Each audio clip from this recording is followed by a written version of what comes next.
ನಮ್ಮ channel support ಮಾಡಿ. ನಾನು ಲ್ಯಾಂಡ್ ಸರ್ವೇಯಲ್ಲಿ ಭೂಗೋಳಶಾಸ್ತ್ರದಲ್ಲಿ ಲ್ಯಾಂಡ್ ಸರ್ವೆ ಎಕ್ಸಾಮ್ಗೆ ಭೂಗೋಳಶಾಸ್ತ್ರದಲ್ಲಿ ಕೇಳ್ತಕ್ಕಂಥ ಭೂಕಂಪಗಳ ಬಗ್ಗೆ ಟಾಪಿಕ್ ಹೇಳ್ತಾರೆ. ಪ್ರತಿಯೊಬ್ಬರು ನಮ್ಮ ಚಾನಲ್ ಸಬ್ಸ್ಕ್ರೈಬ್ ಮಾಡಿ, ಪ್ಲೀಸ್ ಸಪೋರ್ಟ್ ಮಾಡಿ. ಫಸ್ಟ್ನೇದು ಭೂಕಂಪಗಳು ಇಂಗ್ಲೀಷ್ನಾಗ ಏನಂತಾರೆ ರೀ? ಅರ್ಥಕ್ವೇಕ್ ಅಂತಾರೆ ರೀ. ಭೂಕಂಪಗಳು ಅಂದರೆ ಏನ್ರಿ ಅಂದರೆ ಭೂ ಮೇಲ್ಮೆಯಲ್ಲಿ ಉಂಟಾಗುವ ಕಂಪನ ಅಥವಾ ಕಂಪನಗಳ ಸರಣಿಯನ್ನು ಭೂಕಂಪ ಎನ್ನುವರು. ಭೂಕಂಪ ಅಂದರೆ ಏನ್ರಿ? ಭೂ ಮೇಲ್ಮೆಯಲ್ಲಿ ಅಂದರೆ ಭೂಮಿಯ ಒಂದು ಮೇಲೆಯಲ್ಲಿ ಉಂಟಾಗುವ ಕಂಪನ, ಮೇಲೆ ಉಂಟಾಗುವ ಕಂಪನ ಅಥವಾ ಕಂಪನಗಳ ಸರಣಿಯನ್ನು ಅಂದ್ರೆ ಏನಂತೀವಿ ನಾವು? ಭೂಕಂಪ ಎನ್ನುವರು. ಉಂಟಾಗುವ ಸ್ಥಳ ಭೂಕಂಪ ಎಲ್ಲಿ ಉಂಟಾಗುತ್ತೆ ರೀ?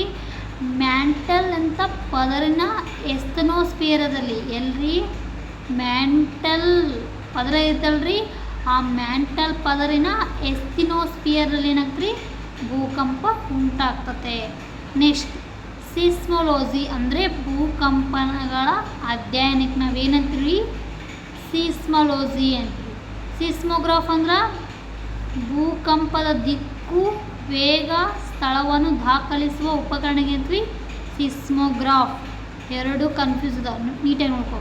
ಸಿಸ್ಮೋಲಜಿ ಅಂದರೆ ಭೂಕಂಪನಗಳ ಅಧ್ಯಯನ, ಸಿಸ್ಮೋಗ್ರಾಫ್ ಅಂದರೆ ಭೂಕಂಪ ದಿಕ್ಕು, ವೇಗ, ಸ್ಥಳವನ್ನು ದಾಖಲಿಸುವ ಉಪಕರಣಕ್ಕೆ ಅಂತೀವಿ ಸಿಸ್ಮೋಗ್ರಾಫ್ ಅಂತೀವಿ. ನೆಕ್ಸ್ಟ್ ರಿಕ್ಟರ್ ಮಾಪಕ.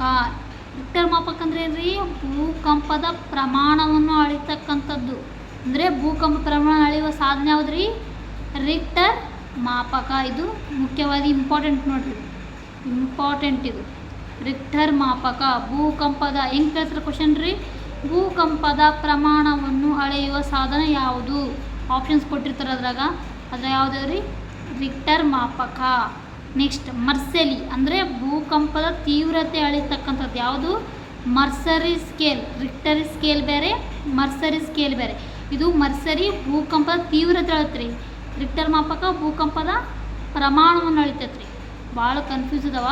ರಿಕ್ಟರ್ ಮಾಪಕ, ಮರ್ಸೆಲಿ ಇವೆರಡು ಭಾಳ ನೆನಪಿಟ್ಕೋಬೇಕು. ಓಕೆನಾ? ಕಂಪಲ್ಸರಿ ಒಂದು ಕ್ವಶನ್ ಕೇಳ್ತಾರೆ. ಅಂದರೆ ಭೂಕಂಪ ಪ್ರಮಾಣ ಅಳೆಯುವ ಸಾಧನ ಯಾವುದು? Richter scale. ಭೂಕಂಪ ತೀವ್ರತೆ ಅಳೆಯುವ ಸಾಧನ ಯಾವುದು? ಮರ್ಸೆಲಿ. ನೆಕ್ಸ್ಟ್ ಹೋಮೋಸಿಸ್ಮಲ್ ಲೈನ್ಸ್ ಅಂದರೆ ಒಂದೇ ವೇಳೆಯಲ್ಲಿ ಸಂಭವಿಸಿದ ಭೂಕಂಪ ಸ್ಥಳಗಳನ್ನು ನಕ್ಷೆಯಲ್ಲಿ ಗುರುತಿಸುವ ರೇಖೆ ಅಂತ್ರಿ ಹೋಮೋಸಿಸ್ಮಲ್ ಲೈನ್ಸ್. ಅಂದರೆ ಒಂದೇ ವೇಳೆ ಅಂದರೆ ಒಂದೇ ಟೈಮಲ್ಲಿ, ಎಟ್ ಎ ಟೈಮಲ್ಲಿ ಸಂಭವಿಸ್ತಕ್ಕಂಥ ಭೂಕಂಪ ಸ್ಥಳ ಅಂದರೆ ಒಂದೇ ಸ್ಥಳದಲ್ಲಿ ಒಂದೇ ಟೈಮ್ನಲ್ಲಿ ಅಂದರೆ ಒಂದೇ ಒಂದು ಗಳಿಗೆಯಲ್ಲಿ ಭೂಕಂಪ ಸ್ಥಳಗಳನ್ನು ನಕ್ಷೆಯಲ್ಲಿ ಗುರುತಿಸೋದು ರೇಖೆ. ಅಂದರೆ ಒಂದು ವೇಳೆಯಲ್ಲಿ ಸಂಭವಿಸಿದ ಭೂಕಂಪ ಸ್ಥಳಗಳನ್ನು ಒಂದೇ ವೇಳೆಯಲ್ಲಿ ಸಂಭವಿಸಿರ್ಬೇಕು. ಆ ಭೂಕಂಪ ಸ್ಥಳಗಳನ್ನು ನಕ್ಷೆಯಲ್ಲಿ ಗುರುತಿಸೋ ರೇಖೆಗೆ ಅಂತೀವಿ ಹೋಮೋಸಿಸ್ಮಲ್ ಲೈನ್ಸ್ ಅಂತೀವಿ. ನೆಕ್ಸ್ಟ್ ಐಸೋಸಿಸ್ಮಲ್ ಲೈನ್ಸ್ ಅಂದರೆ ಒಂದೇ ರೀತಿಯ ಭೂಕಂಪನ ತೀವ್ರತೆಯನ್ನು ಪಡೆಯುವ ಪ್ರದೇಶಗಳ ನಕ್ಷೆಯ ಮೇಲೆ ಗುರುತಿಸುವ ರೇಖೆ ಅಂತೀವಿ ಐಸೋಸಿಸ್ಮಲ್ ಲೈನ್ಸ್ ಅಂತೀವಿ. Next homoseismal lines, isoseismal. ಇದು ಅಂದರೆ ಒಂದೇ ಟೈಮಲ್ಲಿ ಸಂಭವಿಸಿದ ಭೂಕಂಪ ಸ್ಥಳ ನಕ್ಷೆ ಗುರುತಿಸುವ ರೇಖೆ.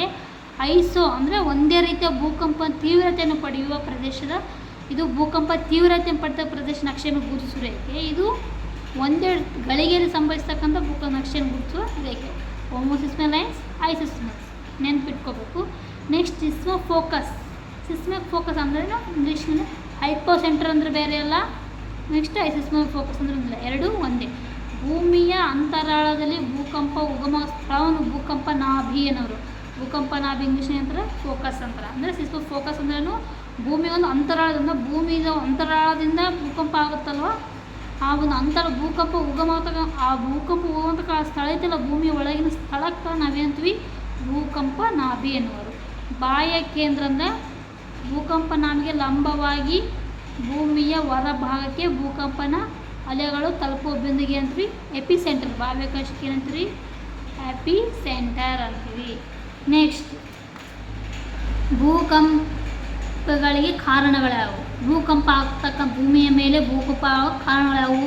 ಒಂದನೇದ್ದು ನೈಸರ್ಗಿಕ ಕಾರಣ ಅಂದರೆ ಶಿಲಾಸ್ತರಗಳ ಸ್ಥಾನ ಪಲ್ಲಟ, ಜ್ವಾಲಾಮುಖಿ, ಭೂಕುಸಿತ, ಹಿಮಪಾತ ಇವೆಲ್ಲ ಏನ್ರಿ ಭೂಕಂಪ ಕಾರಣ ನೈಸರ್ಗಿಕ ಕಾರಣಗಳು ರೀ ಇವೆಲ್ಲ. ನೆಕ್ಸ್ಟ್ ಮಾನವ ನಿರ್ಮಿತ ಅಂದರೆ ಗಣಿಗಾರಿಕೆ ಇರ್ಬೋದು, ಮಾನವ ಗಣಿಗಾರಿಕೆ ಎಷ್ಟೊಂದು ಮಾಡಿದ್ದಾರೆ. ನೆಕ್ಸ್ಟ್ ಆಣೆಕಟ್ಟುಗಳ ನಿರ್ಮಾಣದಿಂದ ಏನಾಗುತ್ತೆ ರೀ, ಒಂದು ಭೂಕಂಪಗಳಾಗ್ತಾ ಸಂಭವ ಇರ್ತದೆ. ದೊಡ್ಡ ಕಟ್ಟಡಗಳಿಂದ ಭೂಕಂಪ ಅಥವಾ ಸ್ಫೋಟದಿಂದ ಏನಾಗ್ತದೆ ರೀ, ಮಾನವ ನಿರ್ಮಿತ ನೈಸರ್ಗಿಕವಾಗಿ ಮತ್ತು ಮಾನವ ನಿರ್ಮಿತ ಆಗ್ತವೆ. ನೆಕ್ಸ್ಟ್ ಭೂಕಂಪದ ಅಲೆಗಳು. ಭೂಕಂಪದ ಅಲೆಗಳಲ್ಲಿ ಎರಡು ಪ್ರಕಾರಗಳಿವೆ, 3 ಪ್ರಕಾರ. ಒಂದನೇದು ಪ್ರಾಥಮಿಕ ಅಲೆಗಳು, ಎರಡನೇದು ದ್ವಿತೀಯ ಅಲೆಗಳು, ಮೂರನೇದು ಮೇಲ್ಮೈ ಅಲೆಗಳು. ಮೊದಲನೇದಾಗಿ ಪ್ರಾಥಮಿಕ ಅಲೆಗಳು ಅಂದರೆ ಪ್ರೈಮರಿ ವೇವ್ಸ್ ಅಂತ, ಇಂಗ್ಲೀಷ್ನ ಅಂತಾರೆ ಪಿ ವೇವ್ಸ್. ಪ್ರಾಥಮಿಕ ಅಲೆಗಳು ಯಾವುದು ರೀ, ನೀಳ ಅಲೆಗಳಾಗಿರ್ತಾವೆ. ಪ್ರಾಥಮಿಕ ಅಲೆಗಳಿಗೆ ನೀಳ ಅಲೆಗಳು ಶಬ್ದ ತರಂಗಗಳಿಗೆ ಹೋಲುತ್ತವೆ. ಈ ನೀಳ ಅಲೆಗಳು ಏನಿರುತ್ತೆ ರೀ, ಶಬ್ದ ತರಂಗಗಳಿಗೆ ಹೋಲ್ತಾವೆ. ನೆಕ್ಸ್ಟ್ ಭೂಕಂಪ ಸಂಭವಿಸಿದ ಸ್ಥಳದಿಂದ ಮೊದಲ ಮೇಲ್ಮೈಗೆ ತಲುಪುತ್ತವೆ. ಪ್ರಾಥಮಿಕ ಅಲೆಗಳು ಹೆಂಗಿರ್ತವೆ ಅಂದರೆ, ಇದು ಇಂಪಾರ್ಟೆಂಟ್ ನೋಡಿರಿ, ಭೂಕಂಪ ಸಂಭವಿಸಿದ ಸ್ಥಳದಿಂದ ಮೊದಲು ಮೇಲ್ಮೈಗೆ ತಲುಪುತ್ತವೆ.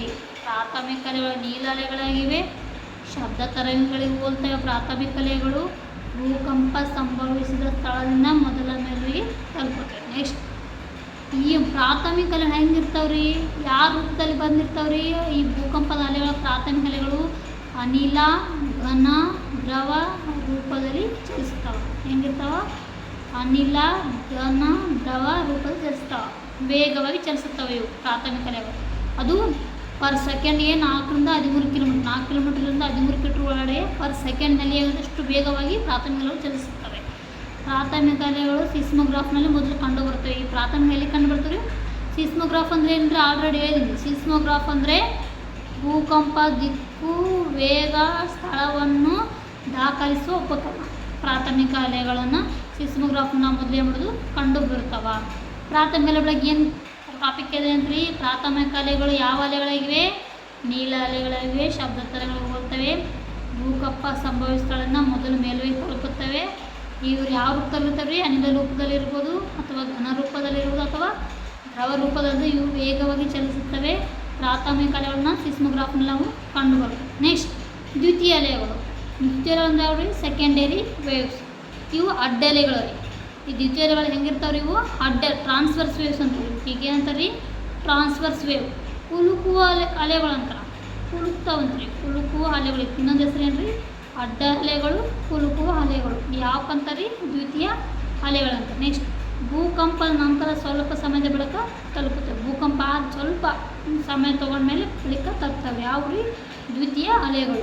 ನೆಕ್ಸ್ಟ್ ದ್ರವ ಮಾಧ್ಯಮದ ಮೂಲಕ ಹಾದು ಹೋಗೋದಕ್ಕೆ. ಇವು ಯಾವ ಮಾಧ್ಯಮದಲ್ಲಿ ಹಾದು ಹೋಗಲ್ಲ, ದ್ವಿತೀಯ ಅಲೆಗಳು ದ್ರವ ಮಾಧ್ಯಮ ಮೂಲಕ ಹಾದು ಹೋಗಲ್ಲ. ವೇಗ ಎಷ್ಟಿತ್ತು ರೀ, 4 ಅಥವಾ 6 ಕಿಲೋಮೀಟರ್ ಪರ್ ಸೆಕೆಂಡ್. ಅಂದರೆ ಪ್ರಾಥಮಿಕ ಅಲೆಗಳಕ್ಕಿಂತ ದ್ವಿತೀಯ ಅಲೆಗಳು ಸ್ವಲ್ಪ ನಿಧಾನವಾಗಿ ವೇಗವಾಗಿ ಚಲಿಸುತ್ತವೆ. ನೆಕ್ಸ್ಟು ಮೇಲ್ಮೈ ಅಲೆಗಳು, ಸರ್ಫೇಸ್ ವೇವ್ಸ್ ಅಂತಾರೆ. ಮೂರನೇದು ಯಾವ್ದು ರೀ, ಸರ್ಫೇಸ್ ವೇವ್ಸ್. ಅಂದರೆ ಕೊನೆ ಹಂತದಲ್ಲಿ ಭೂಮಿ ಮೇಲ್ಮೈ ತಲುಪುತ್ತವೆ. ಅತ್ಯಂತ ವಿನಾಶಕಾರಿಯಾಗಿರ್ತದೆ. ಹೆಂಗಿರ್ತಂದ್ರೆ ಅತ್ಯಂತ ವಿನಾಶಕಾರಿ ಅಂತ ಮೇಲ್ಮೈ ಅಲೆಗಳಿರ್ತವೆ. ಶಿಲಾಗೋಳದ ಮೇಲ್ಪದರಕ್ಕೆ ಸೀಮಿತವಾಗಿರ್ತವೆ. ಹೆಂಗಿರ್ತಾವೆ ರೀ, ಶಿಲಾಗೋಳದೊಂದು ಮೇಲ್ಪದ್ರ ಇರ್ತಾವೆ ರೀ, ಅಲ್ಲಿ ಮಾತ್ರ ಇರ್ತವೆ ರೀ. ಯಾವ್ಯಾವ ರೀ, ಮೇಲ್ಮೈ ಅಲೆಗಳು. ಅತಿ ಉದ್ದ ಅಲೆಗಳು ರೀ ಇವು. ಮೇಲ್ಮೈ ಸರ್ಫೇಸ್ ವೇವ್ಸ್ ಹೆಂಗಿರ್ತವೆ ಅಂದ್ರೆ ಅತಿ ಉದ್ದ ವೇಗ ಅಲೆಗಳು ರೀ. ವೇಗ ಎಷ್ಟಿರ್ತೀರಿ, 3 ಅಥವಾ 4 ಕಿಲೋಮೀಟರ್ ಪರ್ ಸೆಕೆಂಡ್. ಅಂದರೆ ಪ್ರಾಥಮಿಕ ಅಲೆಗಳು ದ್ವಿತೀಯ ಅಲೆಗಳಕ್ಕಿಂತ ಹೆಂಗಿರ್ತೀರಿ, ವೇಗ ಭಾಳ ಕಮ್ಮಿ ಇರ್ತೀರಿ. ಯಾವುದು, ಮೇಲ್ಮೈ ಅಲೆಗಳು. ಪೆಸಿಫಿಕ್ ಸಾಗರ ಸುತ್ತ ಭಾಗವು ಹೆಚ್ಚಾಗಿ ಭೂಕಂಪಕ್ಕೆ ತುತ್ತಾಗುತ್ತೆ. ಯಾವ ಸಾಗರ ರೀ ಅತಿ ಹೆಚ್ಚು ಭೂಕಂಪ ತುತ್ತಾಗತಕ್ಕಂಥದ್ದು, ಪೆಸಿಫಿಕ್ ಸಾಗರದ ಸುತ್ತ ಭಾಗ ಹೆಚ್ಚಾಗಿ ಏನ್ಮಾಡ್ತಾರೆ, ಭೂಕಂಪಕ್ಕೆ ತೂತ. ಎಷ್ಟು ಪರ್ಸೆಂಟ್ ರೀ, 68% ನೆನಪಿಟ್ಕೋಬೇಕು ನೋಡಿರಿ. ನೆಕ್ಸ್ಟ್ ಮೇಲ್ಮೈ ಅಲೆಗಳು ಹೆಂಗಿರ್ತೀರಿ, ಕೊನೆ ಹಂತದಲ್ಲಿ ಭೂಮಿ ಮೇಲೆ ತಲುಪುತ್ತವೆ. ಅತ್ಯಂತ ವಿನಾಶಕಾರಿಯಾಗಿರ್ತವೆ ಮತ್ತು ಶಿಲಾಗೋಳದ ಮೇಲ್ಪದರಕ್ಕೆ ಸೀಮಿತವಾಗಿರ್ತವೆ ಮತ್ತು ಅತಿ ಉದ್ದ ಅಲೆಗಳಾಗಿರ್ತವೆ. ವೇಗ ಎಷ್ಟಿರ್ತೀರಿ, 3 ರಿಂದ 4 ಕಿಲೋಮೀಟರ್ ಪರ್ ಸೆಕೆಂಡ್ ಆಗಿರ್ತಾರೆ. ಪೆಸಿಫಿಕ್ ಸಾಗರದ ಸುತ್ತ ಭಾಗವು ಹೆಚ್ಚಾಗಿ ತುತ್ತಾಗುತ್ತದೆ. ಎಷ್ಟು ಪರ್ಸೆಂಟು, 68%. ಪ್ಲೀಸ್ ನಮ್ಮ ಚಾನಲ್ ಸಬ್ಸ್ಕ್ರೈಬ್. ಮತ್ತು ನಾಳೆ ಮುಂದಿನ ಒಂದು ಭಾರತದ ಭೂಕಂಪದ ವಲಯಗಳ ಬಗ್ಗೆ ಹೇಳ್ತೀವಿ. Zone 1, zone 2. ಪ್ರತಿಯೊಬ್ಬರು ಪ್ಲೀಸ್ ನಾನು ಯೂಟ್ಯೂಬ್ ಚಾನಲ್ ಸಪೋರ್ಟ್ ಮಾಡಿ ದಿನ ನೋಡ್ತಾ ಇರಿ. ಆನ್ಸರ್ ಅತಿ ಮುಖ್ಯವಾಗಿರೋ ಟಾಪಿಕ್ಗಳ ನಾನು ಹೇಳ್ತಾ ಬರ್ತೀನಿ. ಪ್ಲೀಸ್ ನನ್ನ ಚಾನಲ್ ಸಬ್ಸ್ಕ್ರೈಬ್ ಮಾಡಿ.